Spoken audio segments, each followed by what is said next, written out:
No! God, please, no! No! No! No!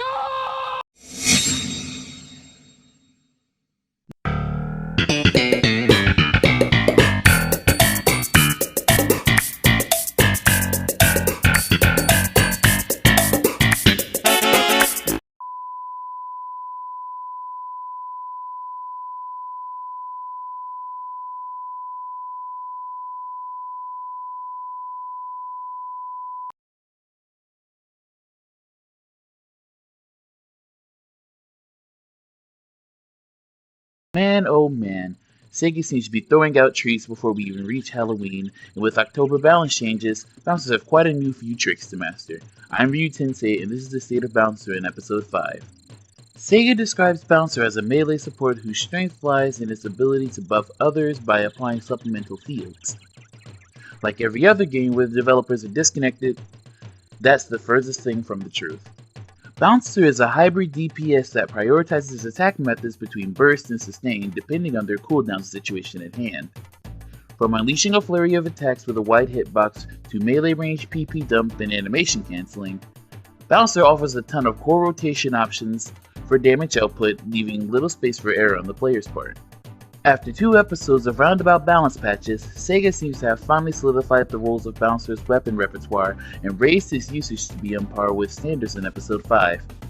These changes shifted a vast majority of Jet Boot play into high gear, no pun intended, by killing off a majority of his detrimental downtime, making combos more consistent and increasing rotation quality. In short, you rotate faster, your burst is no longer situational due to previous tracking issues with certain gap-closing PAs. The changelog for October goes as such. Mobility. Sega has become ever closer to letting us live out Sonic Riders in PSO2 format with these very much appreciated but wild mobility changes. The neutral weapon action for jet boots now allows for free movement during the shift action. This gives players the ability not only to play footsies around the entire field of vision on an enemy's weak points, but also allows them to orbit a weak point on aggro bosses such as Dragon and Guides of Creation Phantom Mother during their mobile phases. The normal attack weapon action now gives increased speed and range to match neutral JB weapon action, in case you don't want to discard element for defensive movement. Attack weapon action now also has a permanent just attack window, meaning it can be cancelled into your normal rotations at any given point from the safety of invincibility frames. In addition to normal weapon action neutral changes, Grand Wave is now able to freely control its turning, and slight homing can now follow curved paths, making cancels for movement a lot more common, with a lot less PP used now that you no longer have to cancel when you need to turn. Utility. It seems like Bouncer never gets enough pointless utility changes. Looking at you, Gear Zero Dual Blade Gear. But this time they completely nailed it. Drain Jet Boot Gear maintains its element charge from a Technic. This was the one we were all waiting for, the big make or break, and even I had my skepticisms. And the implementation was absolutely spot on, because now Vento no longer discards element. It's free real estate. This changes the quality of Bouncer's PP health tremendously. This means that of one rapid boost instance, you will only have to charge the element appropriate Technic once for it to remain over the course of your Vento loops, considering that the oddball cost in your rotation was the Technic for Jet Boot's gear. This changes the optimal DPS rotations to be double Grand Wave Vento loops for higher DPP and DPS for Bouncer iterations that use S attack primarily, such as Bouncer Hunter and Bouncer Summoner. Damage. 3 episodes now, and I've been making the joke that Bowser's are Sega's attempt at a fighting game, and I'm convinced at this point.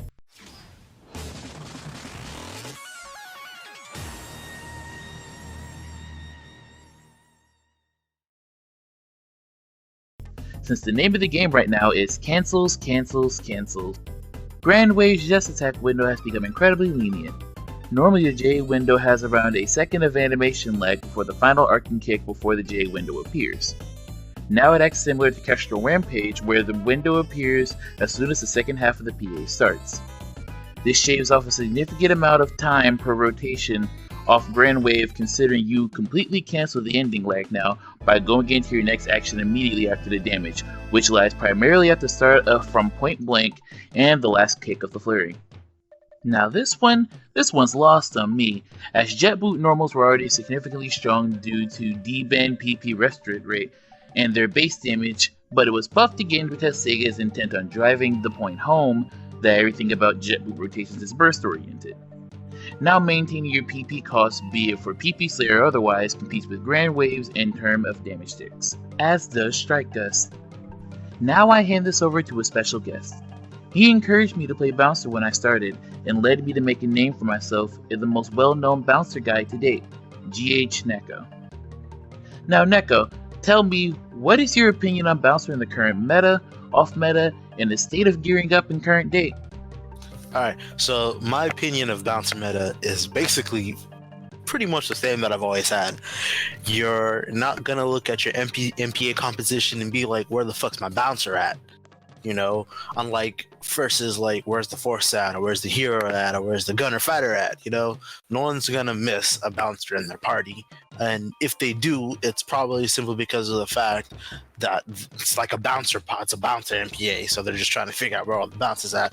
I don't think that Bouncer Hunter is in a place where it's super desirable, but I do think that it's in a relatively good place compared to what it was before, because you can play Bouncer and you can put out good performance if you try hard enough. But I think that's still one of the key issues of Bouncer even today, with all the buffs and all the new stuff to jet boots and the 15-star weapons, is that in order to even get up to or get close to the level of performance or DPS of Fighter Hunter or Hero or Force Tekker, you have to put in an unproportionate amount of effort and work on top of needing to gear way more stuff for optimal play. Because I guess nowadays you can just kind of just be like break stance only for the dual blades, the elemental stance only for the jet blades, but then that's still technically suboptimal because you want rainbow dual blades for the best multipliers for the when the situation calls for it.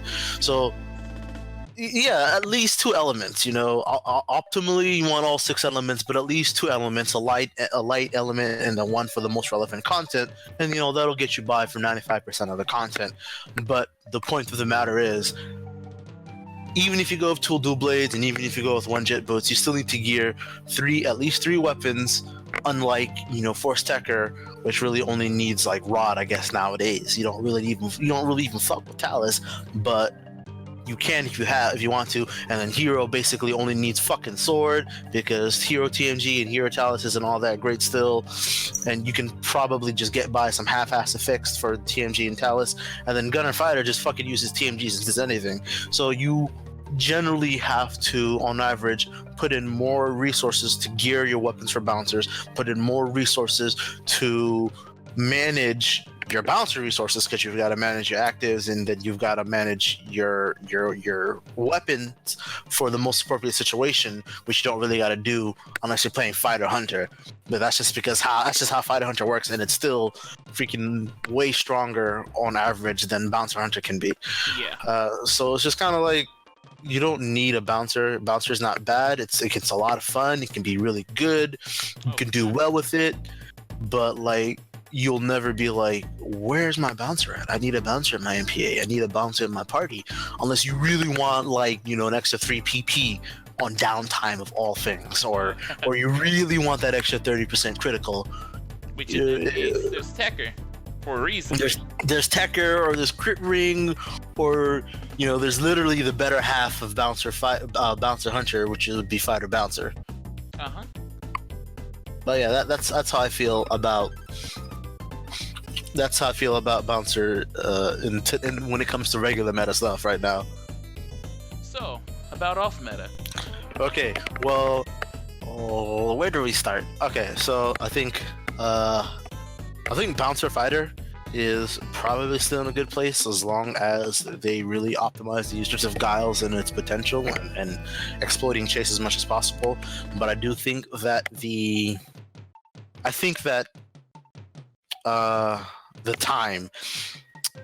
time for Bouncer Fighters viability is very limited, because considering that Bouncer Fighters only exist with Guiles and quite literally nothing else, and there's nothing else to really bolster it or give it the advantage, I think that it'll be a lot less. I think it'll be the first fucking off-meta bouncer build to go or to fall back into like the closet where you can't really play it anymore and expect good results. But I think as of right now, it's still fairly good. Only if you're using Guile's T-Attack, and if you're using anything else with Bouncer Fighter, what the fuck are you doing? Personally, that's how I feel about that anyways. Bouncer Summoner, I think that it has the longest potential, or rather it'll survive the longest when in terms of like soloing and single target bossing, as long as the boss that you're trying to use it with plays nice at point assist, simply because of the fact that it's a bouncer main class, so you can have all the 15-star weapons that you want and really make good use of Jet Boot's high T attack and the multipliers from bouncer and summoner. Though I think it's still going to have all the same problems that it's had before, so I don't think it'll see much use, if at all, outside of, again, solos and single target content, where managing point assist is an absolute form of, you know, cancer. So that's how I feel about that. And then the coup de grace, fighter bouncer, I have to admit I was very, very, very upset over the announcement of 15-star weapons, simply because of the fact that it felt like I literally only had Zyron height NT for like what, freaking a quarter of a year, maybe half a year at the most, before they fucking tossed out 15-star weapons, and I got the boots pretty much as soon as they came out too. No thanks to you. I have learned though that the 15-star weapons really aren't all that much greater than the 14-star weapons. Like the jump in overall power isn't so significant that it completely renders the 450 T attack that you get from Limit Break or from the Slayers, and the 450 T attack that you get from the Slayers, and then the 20% power boost from Limit Break, that combined is still greater than a Bouncer Hunter with a 15-star weapon. And you know, Fighter Bouncer still has the advantage of having viable technic damage, that has the advantage of having superior multis, still has the advantage of having a weapon with an extremely strong potential and SSA slots. And, you know, freaking, I think that if you're playing Fighter Bouncer, you can still do very, very well Fighter Bouncer. It's still going to be the same shit, different day, where you know, don't get hit, use your parries, use your guards, all that fucking nonsense. So as long as you keep playing Fighter Bouncer in a really intelligent way, and you know how to stay alive, not like, you know, I know how to trigger a Limit Break in strengths, but if you know how to take advantage of the iframes of Step, of Jet Boot's Escape, of Tech Charge Parry, and even Nabarta Type 0, I think that you'll still be able to put yourself at the top compared to all the other bouncer builds in terms of just raw damage output and raw performance in a super majority of cases. And if you can't put yourself at the very top, you'll still be among, you know, Bouncer Hunter at worst. I think at worst you'll be on par with Bouncer Hunter, but at best I think you'll be able to still outclass it.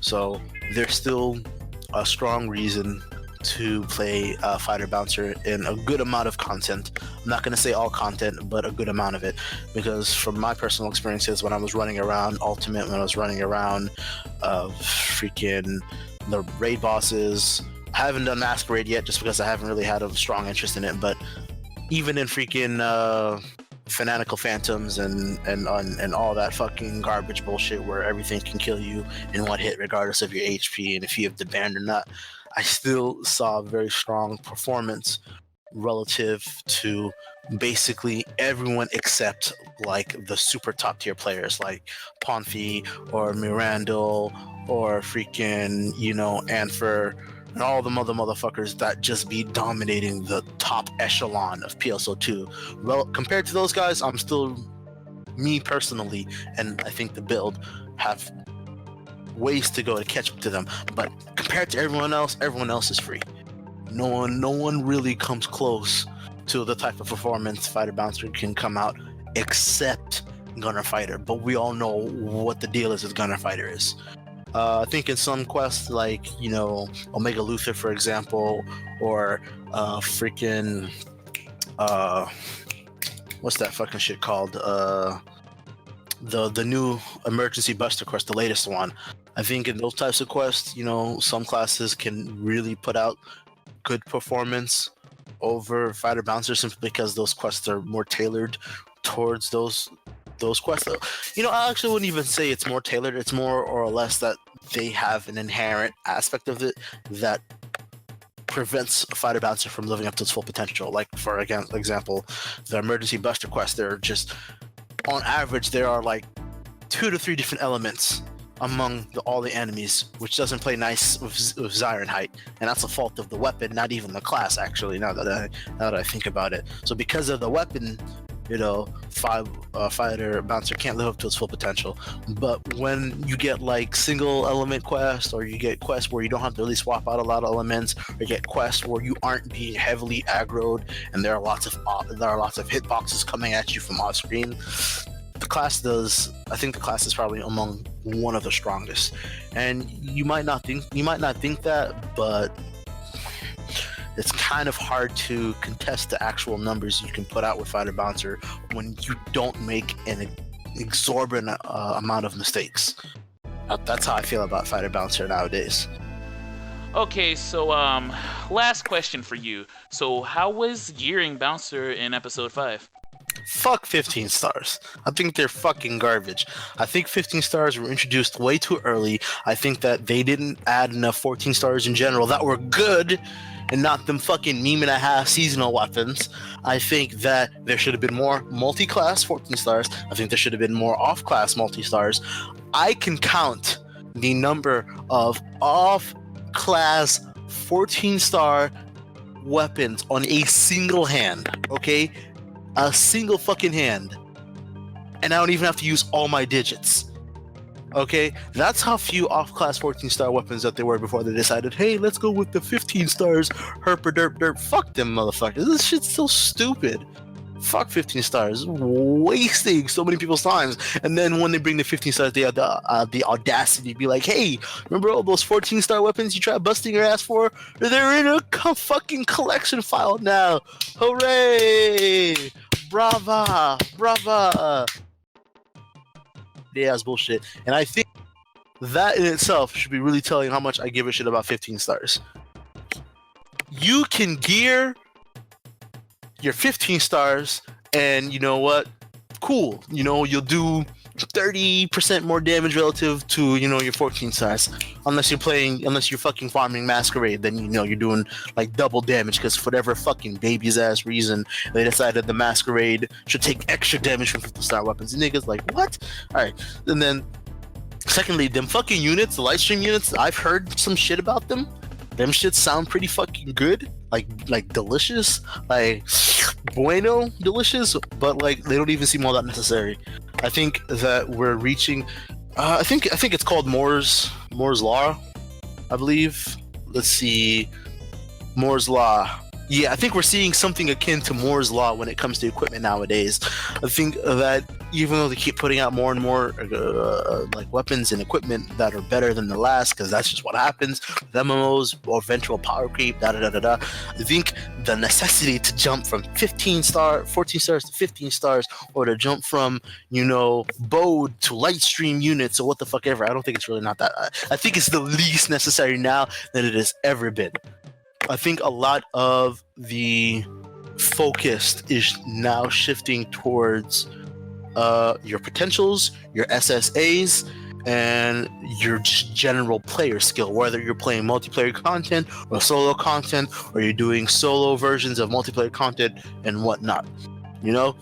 I think that as long as you have the proper SSAs, and then you have your weapon at plus 35 or 60 element, and at least a moderate amount of affixes, even though you'll only do like maybe 90%, 85% at worst of the damage of 15 star could do with your 14 star, I still think that you're way beyond what you actually need for this game's content. Because even during the age of 14 star weapons, you didn't even need 14 star weapons unless you were trying to solo 12 player content. you know? So that's why I think weapons like Jupiter Tullus, or weapons like, I guess, I don't even know what the fuck regular bouncers use for jet boots, honestly. But if you're fucking using Zyron Steel, or you're fucking using oh, that's right, Zera, there you go, that broken ass fucking weapon. Holy shit, that's a fucking retarded ass weapon series. I think Zera is still fantastic for a lot of everyday usage things, and even for soloing content, because just really the potential that Zera gives you is just extraordinarily practical and useful, and makes content so much more forgiving, and it allows you to do things that the 15-star weapons still can't, or if they can, it's not the same, you know?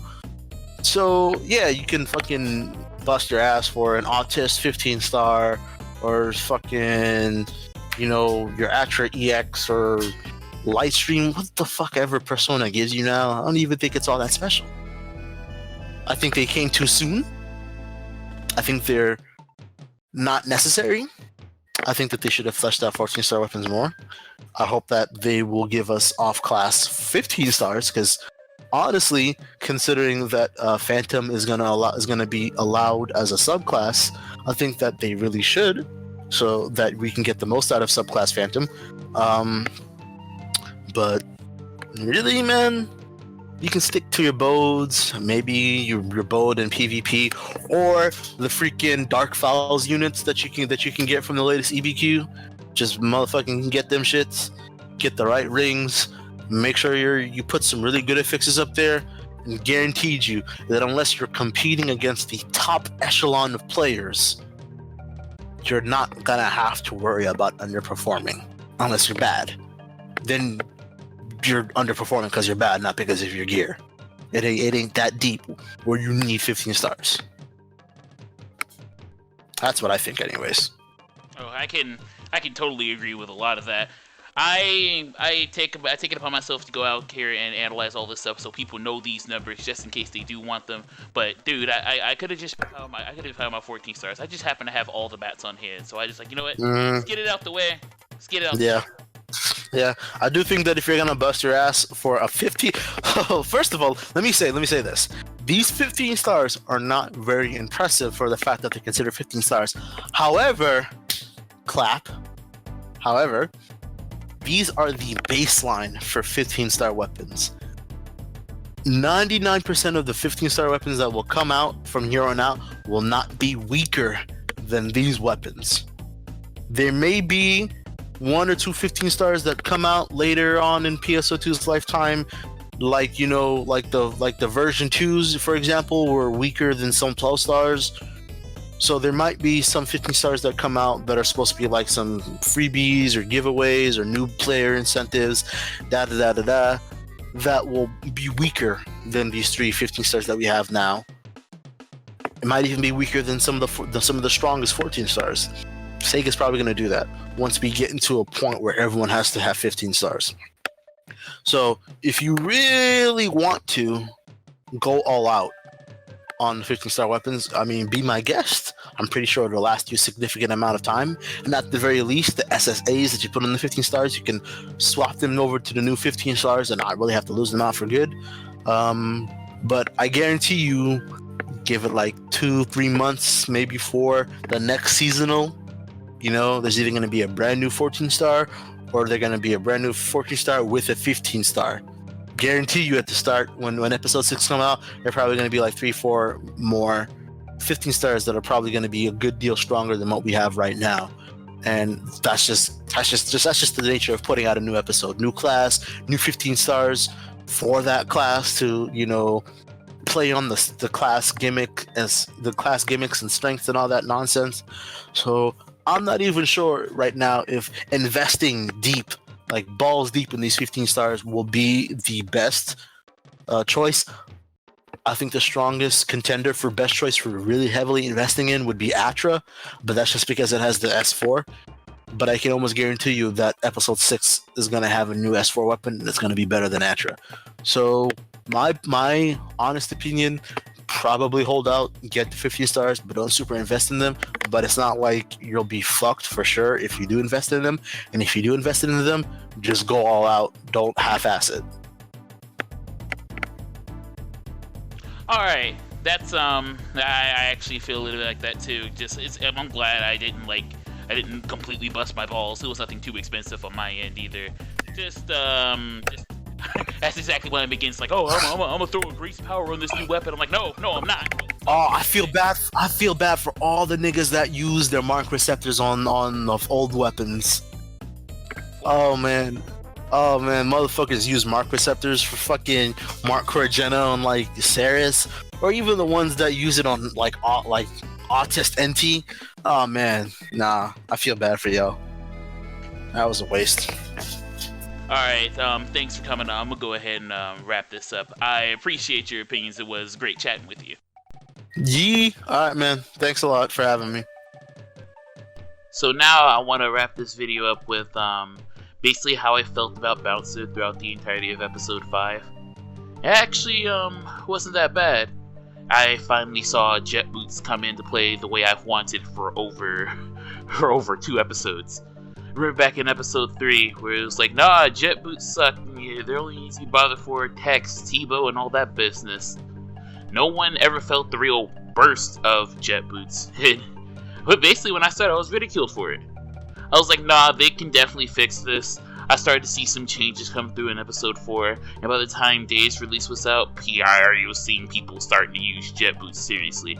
Gotta abuse that burst, gotta slide into someone's DMs and knock them good. Like, I don't know why they put so much emphasis on Jet Boot normals, but dude, it needed it.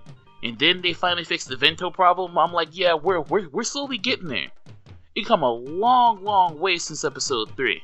And now Jet Boots are almost as much respected as Dual Blades. Matter of fact, I think they're more respected than Dual Blades, because Dual Blades have been stagnant and decent since episode 3.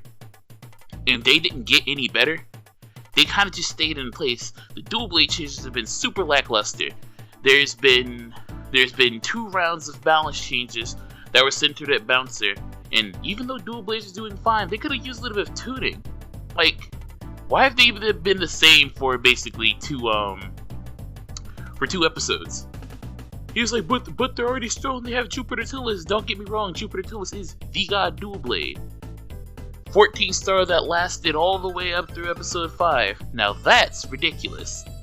Even though Jet Boots are constantly changing, it's quite understandable because of the potential that they usually have, the burst that they usually have. Yeah, I get that.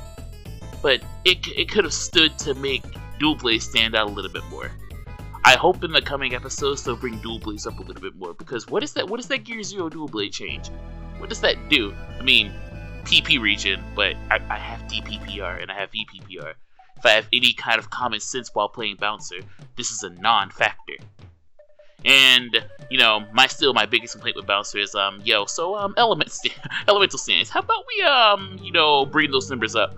Because we're no longer holding on to that meme of, Dual Blades and Jet Boots have high base attacks, so their multipliers have low scaling. I'm like, so, what's Fighter? What's Summoner? How is it that these things have better scaling and was able to stand this test of time? And Bouncer has taken 2 episodes basically to get up here. Yeah, I have my problems with Bouncer. I love it to death. I'll play it to the day I die, and I'll keep my guide up to date until, the game is eventually over. I've earned that, and I've earned that respect, but I'm not going to sit here and preach to class like it is perfect. I know it is not perfect. I know it takes a lot of work to get up there. But damn if it doesn't feel rewarding when you do so. Just, man. Can they really do something about Dual Blades? Then let's talk about like all the gear that came out in episode 5. Reaver is basically a 14-star version of Chavaya Tiger. The Dual Blade, the Jet Boot that generates 100% extra gear on charges and on PAs. Why did it take till episode 5 to get a Dual Blade equivalent? When Dual Blades are the ones that are most likely to lose their gear faster than Jet Boots, even though Jet Boots have a constant drain. That's cool and all. And then we see JT. JT's a move in the right direction, scaling in the right direction. Fun fact, Jupiter Tillis actually scales off normal attacks. Dual Blade, normal attacks. Just like Snatch. And Lord help me, do not get on Snatch. Jesus Christ. That thing took out a PA by itself. He was like, Immortal Dove? No, what's that? We have DB Snatch. Like, I like where the changes went, just, it feels Dual Blades are falling a bit behind. Not so much in damage, but in variety. Jet Boots, you're canceling every moment. I'm like, oh, something's about to hit me. Do I use my overpowered normals, or do I step attack through it, or do I do a neutral weapon action attack through it? And I'm like, oh man, I'm going to cancel that into Vento and clap. That's a lot of damage right there. Meanwhile, Dual Blazes, do I veer to the left or do I veer to the right? Snatch, snatch, snatch, snatch, snatch. Kestrel cancel, Kestrel cancel, Kestrel cancel. They have such the potential to do all these crazy cancels, but it basically boils down to how often can you cancel Kestrel and how often can you cheat Snatch. I love Dual Blades as much as I love Jet Boots, but man, Jet Boots has been the underdog, and now they're getting to be more mainstream than Dual Blades. I cannot tell you how often it has come across to me that people ask me, hey, so can I solo Jet Boot Bouncer Hunter? I hear solo Dual Blades every so often, but the moment they get their hands on Jet Boots, they just change. And as the current meta and off meta stands, Dual Blade and Jet Boot Bouncer Hunter is definitely the most stable. But almost every single build, with the exception of being Bouncer Summoner, that bouncers can get to for more risk and higher damage cap, surprise! They're all Jet Boot related. Just, I'm waiting for Sega to bring this up. I'm waiting for Sega to bring this back a little bit, because, dude, even in current day, we still have a god JPT bull going around by the name of Ray, who is beating down Solo Dragon with a Tekker Bouncer mix involving Jet Boots and Wands. I'm not seeing anything outside the basics in Bouncer. Matter of fact, I feel like over the course of years, I've seen less. Way less. It still pops up occasionally, but it's still way less. And I just look forward to Bouncer in the future. I've had my complaints about it. I've had my rants about it. I love where it's at right now, but man, oh man, I could stand to see Dual Blades kicking it back up like they used to. Matter of fact, bring me another Jupiter Tillis. He's 15 stars and took it out. I'm fine with that. It's been king for a long time. But yeah, you're gonna have to convince me that you guys are capable of bringing some more good potentials out there, because JT was amazing. Zirin Height in theory was amazing, but Solo Elemental stance does not work in current day for obvious reasons. Just make me hopeful again, you know? That's all I'm looking forward to. And trust me, I'll have your back until the day that this game dies, but you know, show Bounce a little bit of love, you know? Just at least update the stances to current date. That's all I can ask for. Yeah, but all my thoughts concerning Bouncer are pretty much those. I'll keep on trucking, but I'm looking for Sega to pick up the ball because it's been in their court for quite a while. Yeah. As this video comes to a close, I want to thank all the people out there that inspired me to make this video, all the fans out there that helped me to get through this and gave me the courage to go up here and want to do this, and all the continued readers and supporters for my guide. It could not be possible without you guys. And don't forget to like, comment, and tell me if you want more content like this. I really enjoyed the process of making this little project of mine a reality. Until then guys, see you later!